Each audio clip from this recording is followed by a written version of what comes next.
Ethan Carter learned early that dreams were dangerous in his house.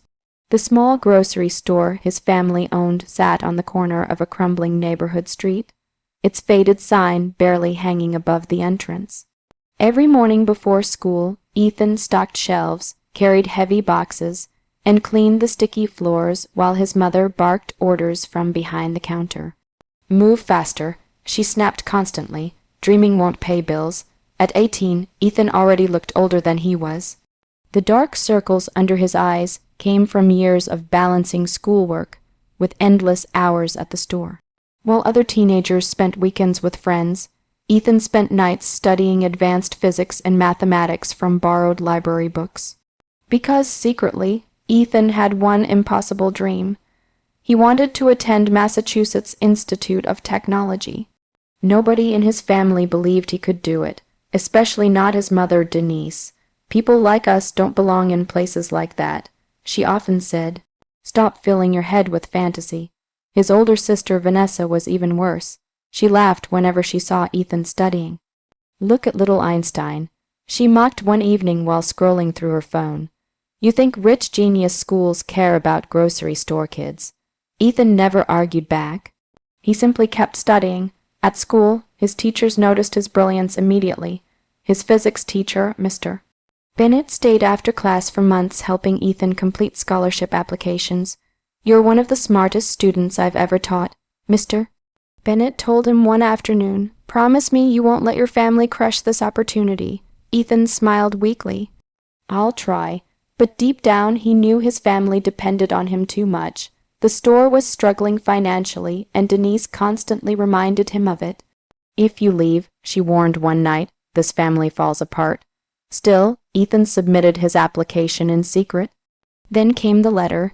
It arrived on a cold November afternoon while Ethan was unloading delivery boxes behind the store. The mailman handed him a large envelope with the university seal stamped across the front. His hands trembled instantly. He recognized the logo immediately. For a moment, the world around him disappeared. The noise of traffic faded. The freezing air no longer mattered. This was it. After years of sacrifice, sleepless nights, and silent hope, his future sat inside that envelope. Ethan rushed into the storage room and carefully opened it. The first sentence blurred through his tears. Congratulations. He had done it, accepted. Not only accepted, the letter mentioned scholarship consideration based on academic excellence. Ethan could barely breathe as he reread the words again and again. A laugh escaped his throat before he could stop it. For the first time in years he felt free, but the moment didn't last long. "What's so funny?" His mother's voice cut through the room sharply. Ethan turned around too slowly. Denise grabbed the letter from his hands before he could react. Her eyes scanned the page quickly, and her expression darkened immediately. "What is this?" "I got accepted," Ethan whispered. "Mom, I actually got in." Instead of pride, anger filled her face. "You applied behind my back." Vanessa walked into the room curiously. "What happened?" "He thinks he's leaving us for some elite college," Denise snapped. Vanessa rolled her eyes. "Seriously, you're still obsessed with that?" Ethan stepped forward desperately. "They might give me enough aid to go. I can study engineering. I can build a better future for all of us." Denise stared at him coldly. Then she tore the letter in half. The ripping sound shattered something inside him. Ethan froze as pieces of his acceptance letter drifted onto the dirty storage room floor. "You selfish boy," Denise hissed. "This family needs you here. Your responsibilities come first." Tears burned Ethan's eyes. "You destroyed it. You're not abandoning us," she replied firmly. End of discussion. Vanessa crossed her arms smugly. "Honestly, Ethan, grow up. Dreams don't feed families." For several seconds, Ethan could not speak. He knelt slowly and picked up the torn pieces with shaking hands. Years of hard work now lay crumpled between his fingers like garbage. At that moment, Ethan realized something painful. His family did not fear losing him. They feared losing control of him. And for the first time in his life, Ethan silently began planning his escape. 3 weeks after his mother tore apart his acceptance letter, Ethan left home with a single backpack and $400 hidden inside an old math textbook. He left before sunrise. The grocery store lights were still off, and the neighborhood streets sat silent beneath the winter fog. Ethan paused briefly outside the apartment above the store, where he had spent his entire life. Part of him hoped someone would stop him. Maybe his mother would finally realize what she had done. Maybe Vanessa would apologize, but no one came. So Ethan walked away alone. The first year was brutal. He moved to a crowded city nearly 4 hours away and rented half of a tiny apartment from a mechanic named Lewis, who barely asked questions as long as Ethan paid rent on time. During the day, Ethan worked construction, unloaded trucks, and cleaned office buildings at night. His hands became rough and cracked from labor, but the exhaustion never stopped him from studying. Every evening after work, he opened his old laptop and taught himself programming through free online courses.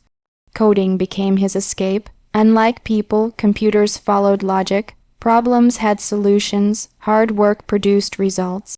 Nobody mocked him for trying to improve. Some nights, Ethan fell asleep at the kitchen table, with lines of code still glowing across the screen.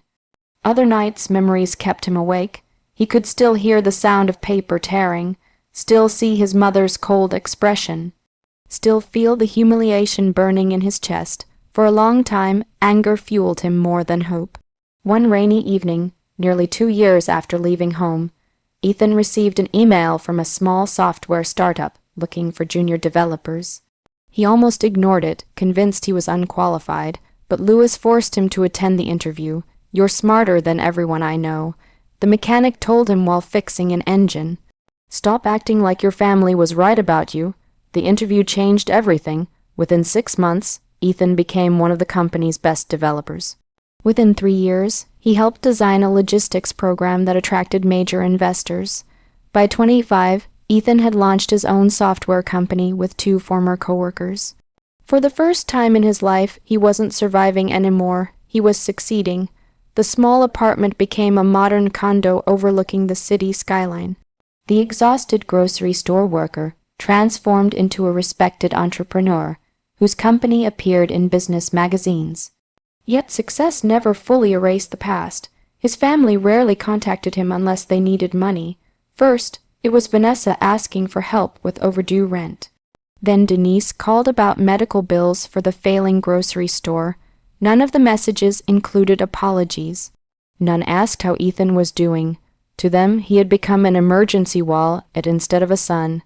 At first, Ethan sent small amounts because guilt still lingered inside him. But eventually, he stopped answering most calls altogether. Then one evening, everything changed again.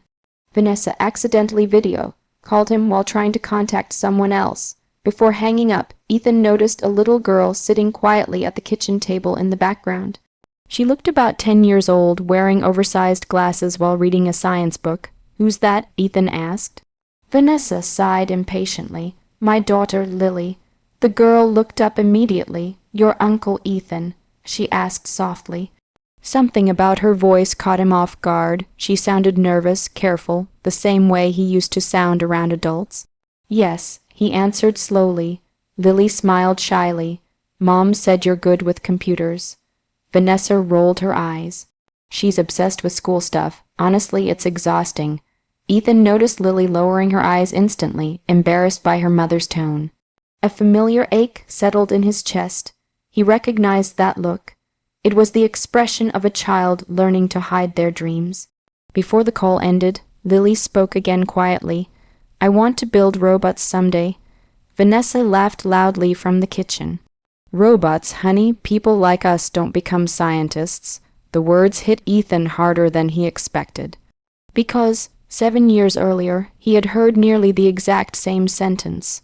That night, Ethan sat alone in his expensive condo staring out at the city lights below. For years, he thought success would heal the betrayal, but now he understood something else. The cycle inside his family had never ended. It had simply found a new victim.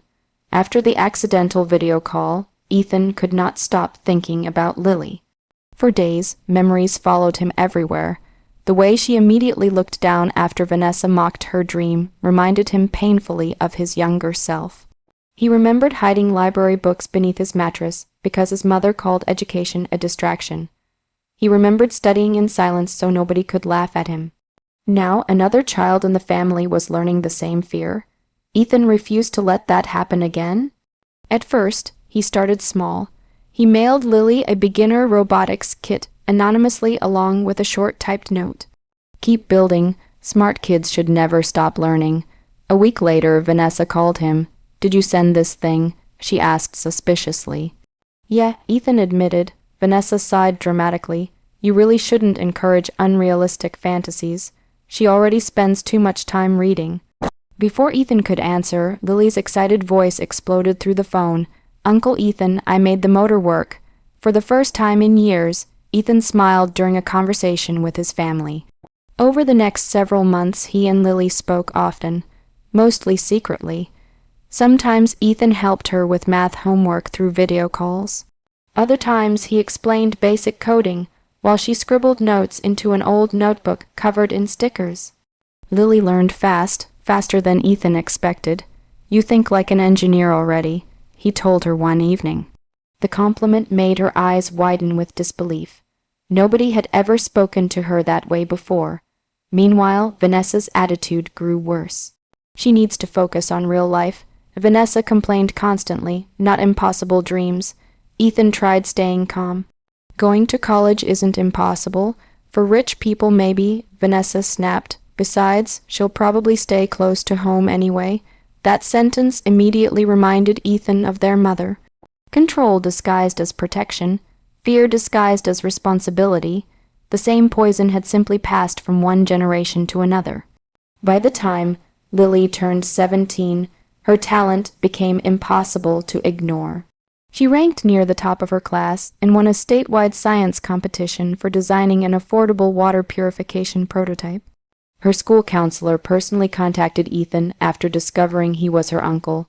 "She's extraordinary," the counselor said firmly, "but financially she'll need scholarships." Ethan stared silently at the city skyline from his office window after the call ended. 17 years old, the exact age when he started believing his own future mattered. This time would be different. Without telling Vanessa, Ethan hired private tutors to help Lily prepare for entrance exams.